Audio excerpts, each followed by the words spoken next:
I was traveling with Catherine Mullins and Mario Murillo. I think during the month of April, I was with Catherine 3 weeks out of the month. People always want when somebody else has, but they're not willing to pay the price that they paid. What made you get started? Like what led you to ever even pick up a guitar in the first place? I would lock the door and learn music, and I would sometimes play for 6, 7, 8 hours a day. Wow. I really want to thank you for coming here today, because it's been such an honor to worship with you in the few times that we've been able to play together, and you travel so much. So I just want to thank you for being willing to come and talk with me today. Oh, thank you. I'm honored. I've been looking forward to this. Good. Thank you. I know that you travel a lot. Is there anything that you can point back to that made you, like, there are so many job choices that you could have. Is there one thing that you could point back to that made you decide, okay, this is what I think that I'm called to do? Yeah. Man, that's a great question. So that's a question I'm still fighting with Really? the Lord. It seems like through my life, I've noticed the Lord taking me on journeys. Mm-hmm. Some are long-term, some are very short-term. Yeah. And how I've ended up traveling was just little steps of obedience. Mm-hmm. You know, I used to work for a church. Actually, I've worked for a few churches. Mm-hmm.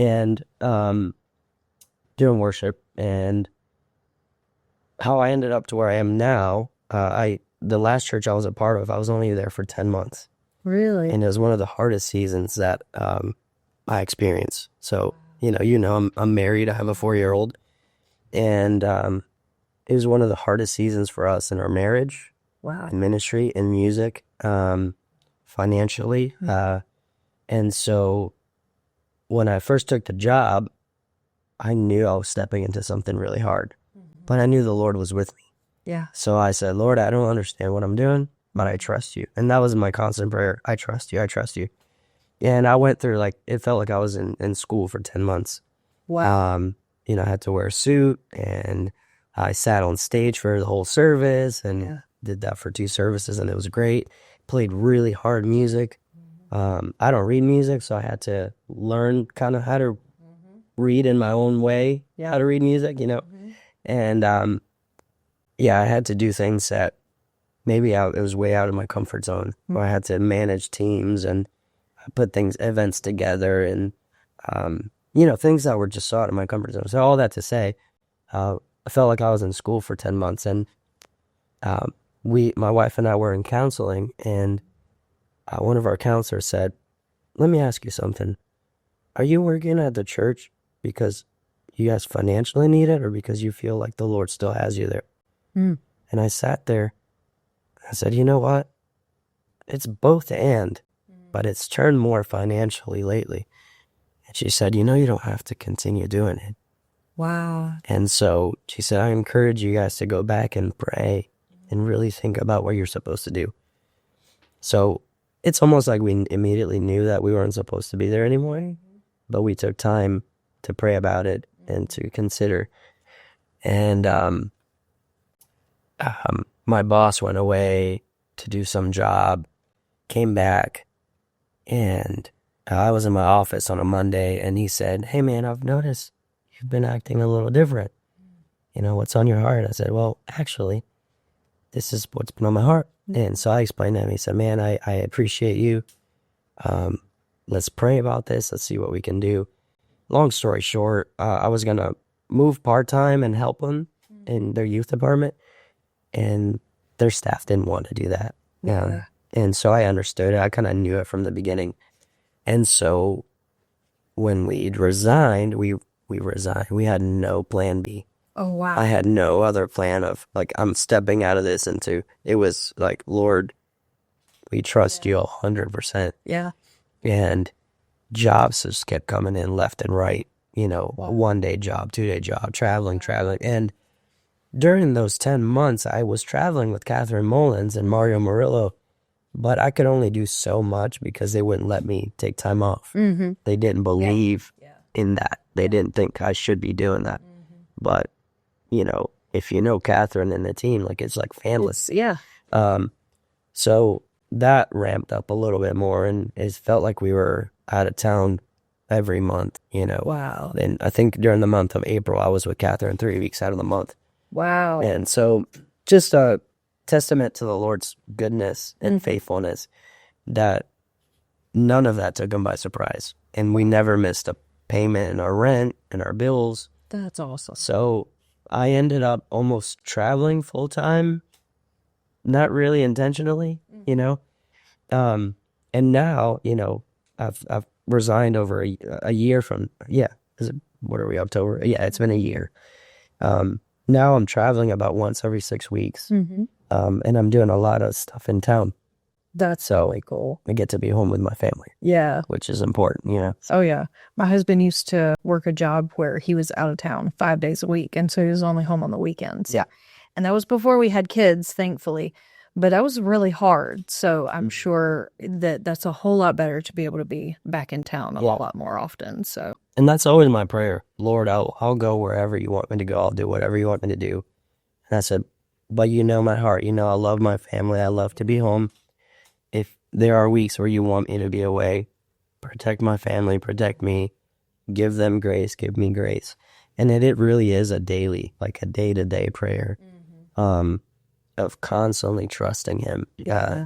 And so traveling sounds glamorous too, but it does take its toll, being on a plane all day, going to sound check. Sometimes I'll have a headache because I didn't sleep well on the plane, Right. But, those things pale in comparison to what God does in these trips. So that's worth it.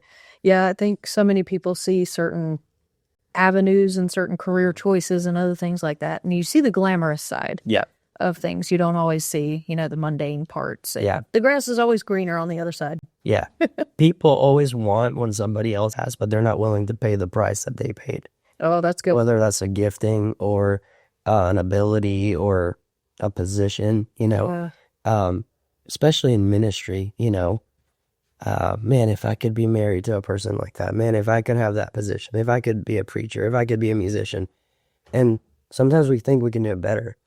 Yeah. But we're not willing to pay the price, you know. You can ask my wife.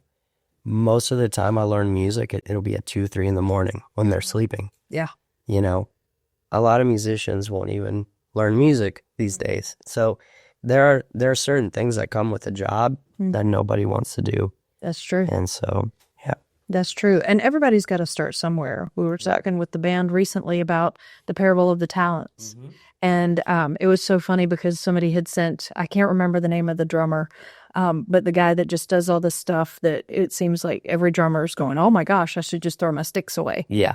And we were talking about the parable of the talents. And, it doesn't matter how much you give, how much you're given, God comes back and he's still expecting for you to have a return. And, I know the guy that said, well, I buried it because I know that you are a good businessman and I didn't want to be having less and I didn't want to accidentally spend it. But he was chastised for not even using it. So exactly. I think a lot of times musicians especially look at other people where they are and they're unwilling to do that in between part of putting the work in. Right.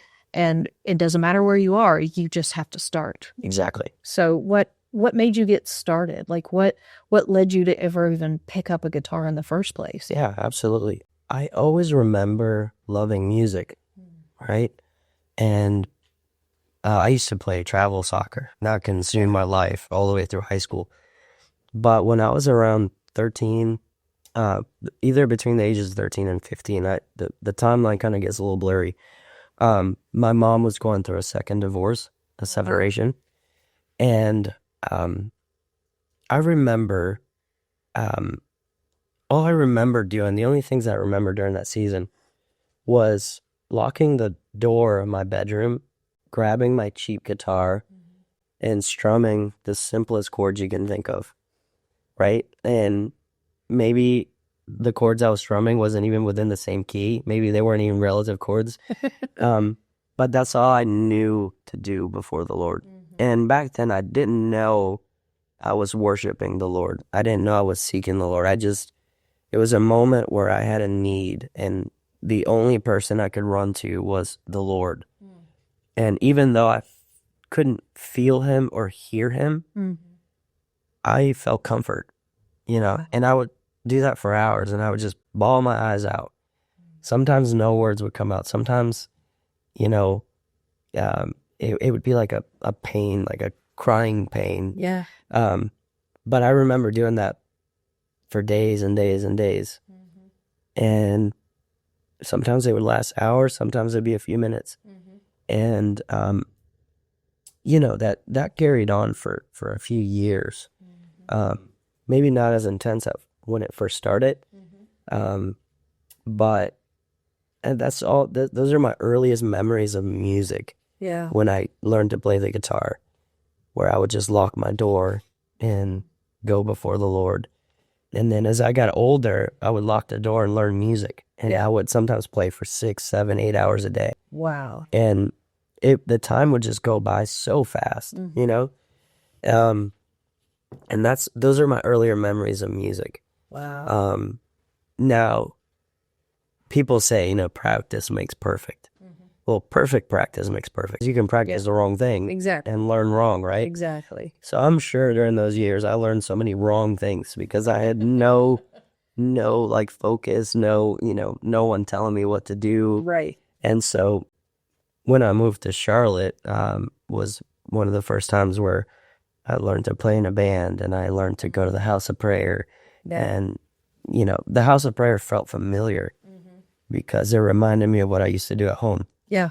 But I didn't know, I hadn't connected the pieces, you know? Yeah. And so it's kind of cool. It was like a happy accident. Yeah. I think back to a lot of the songs that I tried to play on piano when I didn't know how to play piano as a kid. You know, you just sit in there and, you know, how a little kid will play and they just sing and they're not worried about what they sound like. I think back to doing that as a kid, and so many kids that do that, and teenagers that will do that. And I wonder if when we get to heaven, we'll realize that there was warfare going on in those times, that we didn't even recognize it. But we, in our innocence, you know, as worshipers, just early on in those years, maybe we don't necessarily know how to play, but we do know how to talk to our Heavenly Father. We're like, especially newborns, when they start looking around and they start seeing things, I'm like, they're fresh out of heaven. What are they seeing? Exactly. What kind of angelic presence? So that's probably why when you went into the house of worship, it felt so familiar, and it felt like you were coming home. Well, I mean, and when you take a step back, even from seeing things outside of my own world and seeing things from my mom's world or my siblings' world, they were going through their warfare. Yeah. You know, my mom during that time was immersed in the Psalms, where she would read them over and over and over again. And I remember, you know, she would knock on our door, say, hey, we're going to get together and pray as a family. And that happened that whole year, you know, where we would just go after the Lord the best that we knew. And that launched me to the next years of going to warfare by myself in my own room. Yeah. You know, it's those little things that when we learn to see the Lord in the details or in the mundane, we see that he's been with us all along. That's it. Right? Yeah. And which speaks of his sovereignty and his goodness. Yeah. And you can kind of see, if you take a time and think about the past, that the Lord's been faithful and the Lord's been good and the Lord's been directing our steps all along. That's it. Right? And so sometimes it seems like happy accidents, but I mean, that's just how good God is. It is. You know? It is. And he's such a loving father. And I love, since I've become a parent, I've been able to see so many more facets of God's love for his children. Is there anything that you can point to becoming a dad that gave you a revelation of the love of God? I'm trying to think, because it all comes at you so fast. You know, the sleepless nights, and all that kind of stuff. And you know what's funny? My wife had to have a C-section because of the situation of Elias being born, and he's our miracle baby because we lost 2 before him. Oh wow! But they're in a better place. Yeah. But when we brought Elias home, I was basically his primary caretaker because my wife was recovering. Right. And, you know, I don't remember the sleepless nights. Really? I think you're just so consumed by love that you don't really look at how hard it is. No, I know And- exactly what you I mean. mean, not ever. Some people are like, oh yeah, I was tired, and that's Right. totally reasonable. But I don't remember feeling, man, I'm so tired. I dread this. Like, I loved it. Sometimes I'll go back and look at pictures of that season, and I really miss it. Yeah. So one of the things I've learned is that you'll almost do anything for your kids. Yeah. Outside of sin. Yeah. That's why I said almost do anything. You'll really do anything for your kids. Yeah. And the Father did everything. He gave up his only son, Yeah. not guaranteeing that we would love him back. Yeah. Yeah. Absolutely no guarantee that we would come running to him when he would call Right. or any of that kind of stuff. He just selflessly gave for us. Exactly. And that's one of the exciting parts for me about worship, because I know that we're going to do that for all of eternity. Yeah. So we get to practice here. Right. And we get to lead worship. And, with kids, you get to, people talk about, you can't take it with you, your job or any of that kind of stuff, but you can take your kids with you to heaven if you do it right. Yeah. You take your kids with you and your worship. So as worship leaders, and especially parents as well, kids in ministry get a bad rap. Right. So I'm always applauding people that do things well. Like you and your wife are doing things beautifully with your child. I mean, just being able to raise him up in an ability to still have access to his dad, and you're not leaving for, years on end and never seeing the kid, right? Because all in the name of ministry. And there's a balance. There's a certain balance. But I love being able to worship with my kids. And there are so many times that I can point back to that were so life-changing. Me as a child worshiping with my parents, they were in music ministry and all. And I love that my kids get that too. Can you point back to any times that you have been able to worship with your son and you guys as a family being able to go to church? Absolutely. Yeah. So one thing we've always tried to do is have music playing in our home. Yeah. Right? Nicole loves music, my wife. And she's very picky with music too. I'm not. I'll listen to everything. And so early on, we've always played, anything from Don Potter to Bethel to Brandon Lake. Yeah. And Elias has caught on to little lyrics and songs. Oh, that's awesome. Since he was a little baby. Like, he would move or when he learned to walk, he would dance or jump or whatever. And and he's become very picky. Oh. I'll play some stuff. He's like, Dad, I don't like that song. Can you change it? And Cute. he learns lyrics. That's something I've never been able to do. I learn melodies. My wife learns lyrics. He learns the lyrics and melodies. Really? So he's got like Awesome. both of us. So we've worshipped like that in our own way. We'll put on a happy song. And if you know me, I'm so like quiet and steady. Yeah. So like imagine all of us jumping around the house, like Yeah. it's so out of my element. Yeah. But and sometimes I'll stand there and watch him and laugh. But Oh, that's awesome. so he's kind of learning how to worship and sing songs, and even though he's 4, it's like you said, as your parent, they're gonna learn and see and observe, and I don't know why kids in ministry get a bad rap. I think we've seen so many mistakes. Yeah. And we think that's just the normal. Yeah. No, that's not the norm. Yes. And That's it. the norm is God's the center of your house. That's it. And your kids learn to see him. And your kids learn to worship the way you worship and pray the way you pray. Yep. And give and treat others. Yeah. That doesn't mean you won't go through rough patches. You might not, but there's always the Lord to redeem, to fix, to refocus, and so I'm of that thinking that the Lord designed the household to be rich with his presence and to leave a legacy. I mean, we've heard that word so many times, but you don't have to wait till you're dead. That's it. For your kids to step into their destiny. Yeah. They can do it now. Yeah. I mean, unless you're like a child, you cannot inherit or enter the kingdom of God. That's good. So, which reminds me when we used to own a house in Kannapolis, and that was the house. We didn't bring Elias into that house. He was less than a year old when we bought it. But in this house, it was a house from the 40s. We experienced so much warfare. Really? And, when we moved in, we anointed the house and we prayed over the house and Sure. everything we all do. Yeah.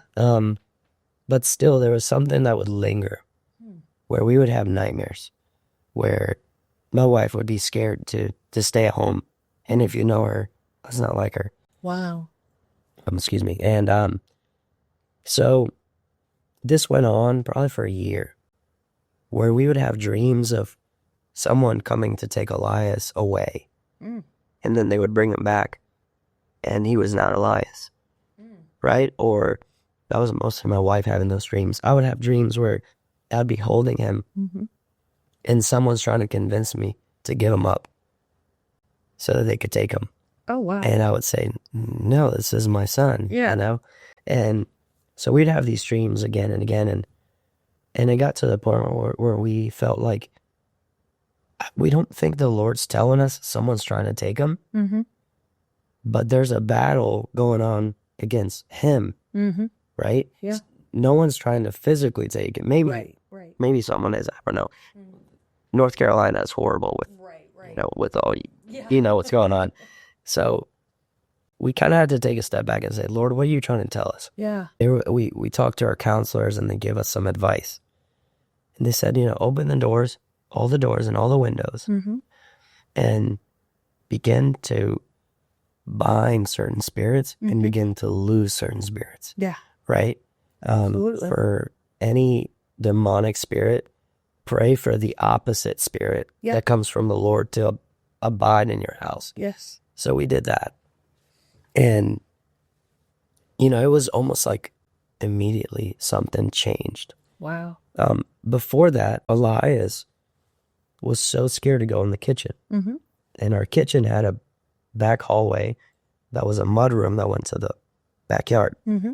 And he was scared of that room, and we had no clue why. Really? And he would say a word, and he would say, Petor. And we have no clue what Petor means.